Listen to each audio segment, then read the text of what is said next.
बिस्मिल्लाहिर्रहमानिर्रहीम। अस्सलाम वालेकुम नाज़रीन, आप देख रहे हैं प्रोग्राम ज़रा सोचिए और मैं हूं आफ्ताब मुगहरी। इस वक्त आज का दिन ये लम्हात काफ़ी अहमियत के हामिल है। कल एक तारीखी फ़ैसला होने जा रहा है और मैं समझता हूं कि पहली जमहूरी हुकूमत होगी जिसके वज़ीर आज़म कल सुप्रीम कोर्ट के सामने पेश होंगे और उसके साथ साथ पाकिस्तान में मौजूदा सियासी सूरत हाल दिन ब दिन तब्दील होती हुई नज़र आ रही है और यकीनन इस वक्त पूरी दुनिया की मीडिया की नज़रें जो हैं पाकिस्तान की मौजूदा सियासी बहरान पे हैं। क्या मौजूदा हुकूमत इस बहरान से निकल पाएगी या नहीं निकल पाएगी, ये भी एक बड़ा सवाल है। पर अगर देखा जाए तो तमाम इस वक्त इंटरनेशनल चैनल्स हों या पाकिस्तान की तमाम मीडिया हो, तमाम राइटर्स हों, तमाम पाकिस्तान में मौजूद सियासी जमातें हैं, इनकी नज़रें अब जो है मौजूदा हुकूमत पे टिक गई हैं कि क्या कल के बाद पाकिस्तान में एक नया बाब रकम होगा और अगर ये बाब रकम होगा तो उसका कौन कौन सी जमातें हिस्सा बनेंगी। कल अहम फैसला आने वाला है और इसके साथ साथ पाकिस्तान पीपल्स पार्टी ने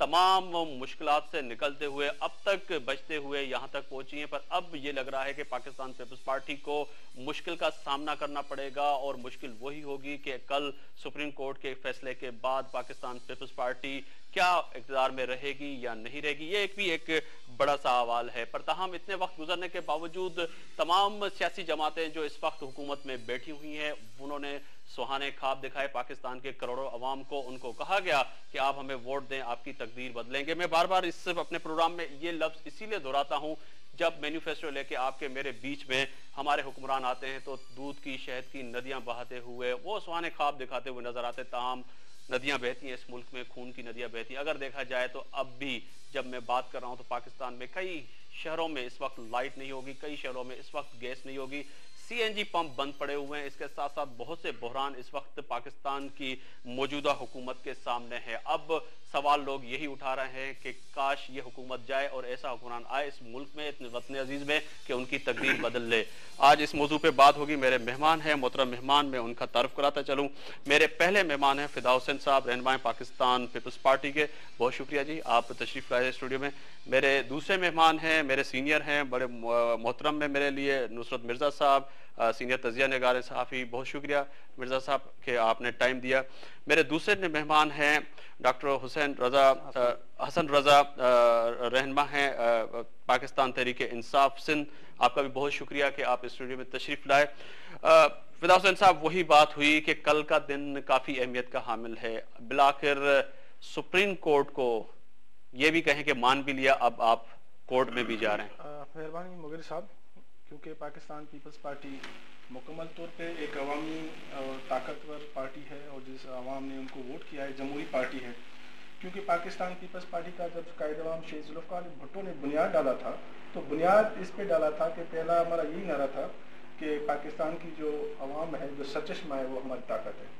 तो यकीनी तौर पे पाकिस्तान के अवाम ने, पाकिस्तान के लोगों ने, पीपल्स पार्टी के जैलों ने पीपल्स पार्टी को वोट दिया है। और मेरे ख्याल में तारीख में भुट्टो साहब के बाद ये पहले प्राइम मिनिस्टर होंगे जनाब यूसुफ गिलानी साहब, जिसको यूनानिमसली इलेक्ट किया गया था as a prime minister of Pakistan. क्योंकि ये एक जुडिशरी मसला है और प्राइम मिनिस्टर साहब जा रहे हैं। उस दिन कौमी असम्बली के अंदर उन्होंने ऐलान किया था अपने स्पीच में, पाकिस्तान पीपल्स पार्टी तमाम इदारों को मजबूत करने की बात कर रही है। ये वही प्राइम मिनिस्टर है मुगली साहब जिसने पहले दिन हलफ भी नहीं दिया था तो जनाब गिलानी साहब ने तमाम जजेस को रिहा करने का ऐलान किया था। ये सोच कभी भी आप ना रखें और ना ही वो सोचने वाले जो लोग कहते हैं कि पाकिस्तान पीपल्स पार्टी इदारों को टकरा चाहती है, ये कभी भी न कायद अवाम शेख जुल्फ़िकार अली भुट्टो ने किया था, न बीबी शहीद ने, ना ही जनाब मौजूदा जो हमारी क़यादत है। यकीनी तौर पर कल का दिन एक बड़ा अहम दिन है और पाकिस्तान का मुंतखब वज़ीर आज़म कल सुप्रीम कोर्ट में पेश होगा। और मैं यहाँ ये सवाल ज़रूर पूछना चाहता हूँ कि जब कल पाकिस्तान का वज़ीर आज़म सुप्रीम कोर्ट के कटहरे में खड़े होकर अपनी पेशी देगा और वो जा रहा है अपने उस जो उसको नोटिस मिला है, तो यकीनी तौर पे ये भी सवाल करते हैं पाकिस्तान के अवाम कि आया पाकिस्तान का जो वो प्राइम मिनिस्टर जिसको इलेक्ट किया गया है यूनानिमसली पाकिस्तान के ऐवानों ने, तो यकीन तौर पे अगर दोनों तरफ से संजीदगी का मुजाहरा किया गया होता तो आज ये चीज नहीं होती। तो ये बड़ी पाकिस्तान पीपल्स पार्टी की पार्टी की ये बड़ी बात है कि यकीनन ही कि कल वजीर आजम जा रहा है, पर वजीर आजम इस जाने की भी वजूहात पे अगर रोशनी डालेंगे, मिर्जा साहब अगर ये रोशनी डालें कि आखिर ये चीज इसकी जरूरत ही क्यों पड़ी पेश आई, अगर इन तमाम उन सुप्रीम कोर्ट के तमाम हुक्म पे अमल होता तो आज वजीर आजम सुप्रीम कोर्ट नहीं जाता, ये भी एक बड़ा सवाल है।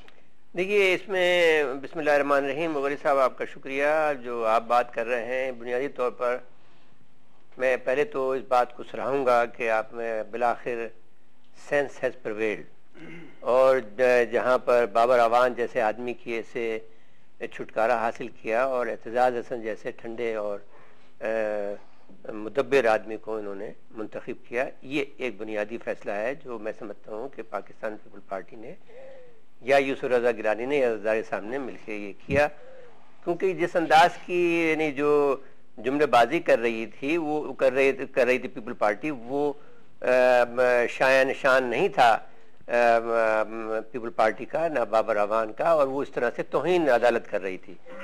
तो मैं ये समझता हूँ कि एक तो ये बात आपने जो बात कही उसका यूँ अगर हम एनालिस्ट करें या इनुमरेट करें तो एक तो ये था कि इनका ये था ये यानी बुनियादी तौर पर जो गलत बातें करते हैं वो ये कहते हैं कि साहब पार्लियामेंट सुप्रीम है। पार्लियामेंट सुप्रीम नहीं है, पार्लियामेंट दस्तूर सुप्रीम है जिसके अंदर पार्लियामेंट भी मौजूद है और अदलिया भी मौजूद है और वो डिवीजन ऑफ पावर के तहत जो है बंटवारा है और हर एक का इसमें एक दिन 3 है, मुकन्ना है, इंतजामिया है और अदलिया है।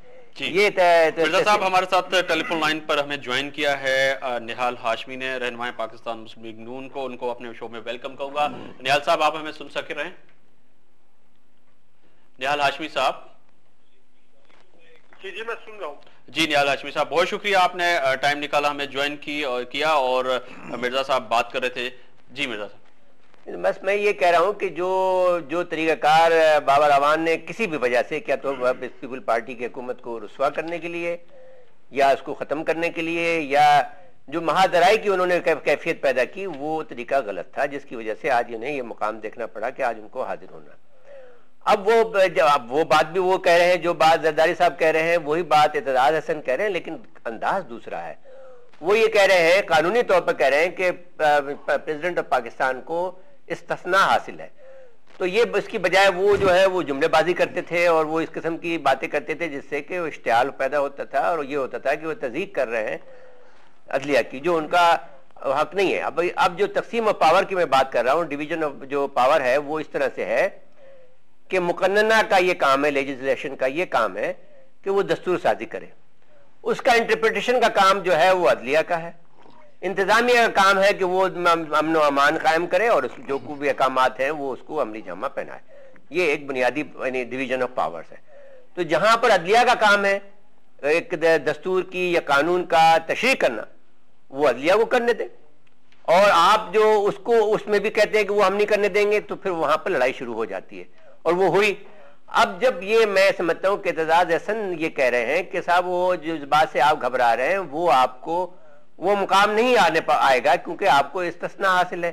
तो अब ये बात एक कानूनी बहस हो जाएगी बजाय इसके कि आप बाजारी अंदाज में गुफ्तगू करें अदलिया से बाहर आकर और अशार पड़े ऐसे जिससे कि तज़ीक होती हो अदलिया की, ये जिसने आज इस मुकाम पे लाख इस मुकाम पे पहुंचाया है।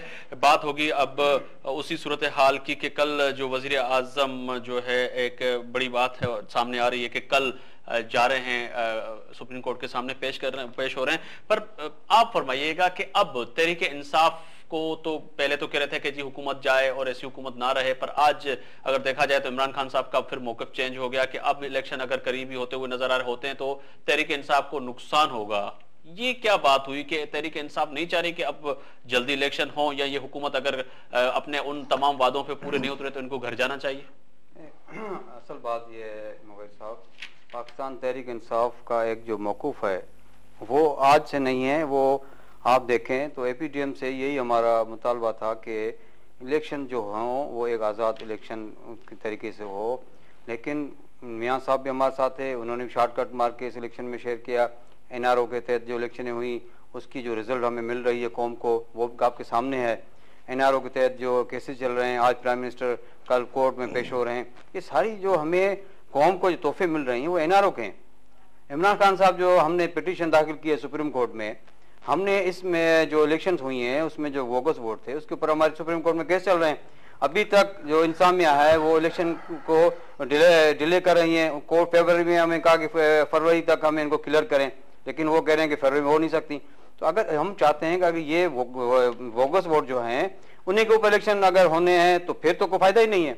अभी ज़मीनी इंतखाबात में पाकिस्तान तहरीक इंसाफ ने ऐसा नहीं लिया कि भाई ये तो हमारा जो मौकूफ है वो उसके ऊपर तो अभी सुप्रीम कोर्ट ने डिसीजन लिया है, वो तो ये न्यू वोटर लिस्ट अभी तैयार ही नहीं हुई है, तो इस वजह से हमें नुकसान होगा। इस वजह से खान साहब ने वो बात की है। देखिए मुगैर साहब, NRO जो है, ये जैसे डॉक्टर साहब ने कहा, NRO जो है, क्या NRO के तहत हमारी शहीद लीडर मोहतरमा बेनज़ीर भुट्टो पाकिस्तान वापस नहीं आई? क्या मियां मोहम्मद नवाज शरीफ पाकिस्तान वापस नहीं आए? क्या तमाम वो सियासी कायदीन जहाँ उनके जो वर्कर या उनके जो लोग थे उनके ऊपर जितने भी जाली मनगढ़ंत केसेस थे वो खत्म नहीं हुए? NRO को आप बेस बना के किसी पार्टी को, किसी क़यादत को आप टारगेट नहीं कर सकते, इसलिए कि यहाँ पाकिस्तान के अंदर जो माइंडसेट बैठे हुए हैं वो चाहते हैं कि पाकिस्तान पीपल्स पार्टी एक निचले वर्कर की पार्टी है, अवाम की पार्टी है, उनसे वो हकूक छीनने की साजिश की जा रही है। हम ये नहीं कहते कि ठीक है NRO के तहत क्या मियां नवाज शरीफ पाकिस्तान नहीं है? ये एक बड़ा सवाल है निहाल हाशमी साहब। NRO के तहत फिदा हुसैन साहब कह रहे हैं, रहनुमा पाकिस्तान पीपल्स पार्टी, कि क्या मियां साहब पाकिस्तान नहीं आए? ये भी एक सवाल है। अगर ये आए तो आखिर फिर NRO के लिए फिर क्यों बात की जा रही है? बिस्मिल्लाहिर्रहमानिर्रहीम। बहुत शुक्रिया कि आपने मुझे मौका दिया। मैं ये समझता हूँ कि जो दोस्त मेरे NRO को समझ नहीं पाए तो वो मैं उनसे बस यही कह सकता हूँ कि अफसोस ही कर सकता हूँ।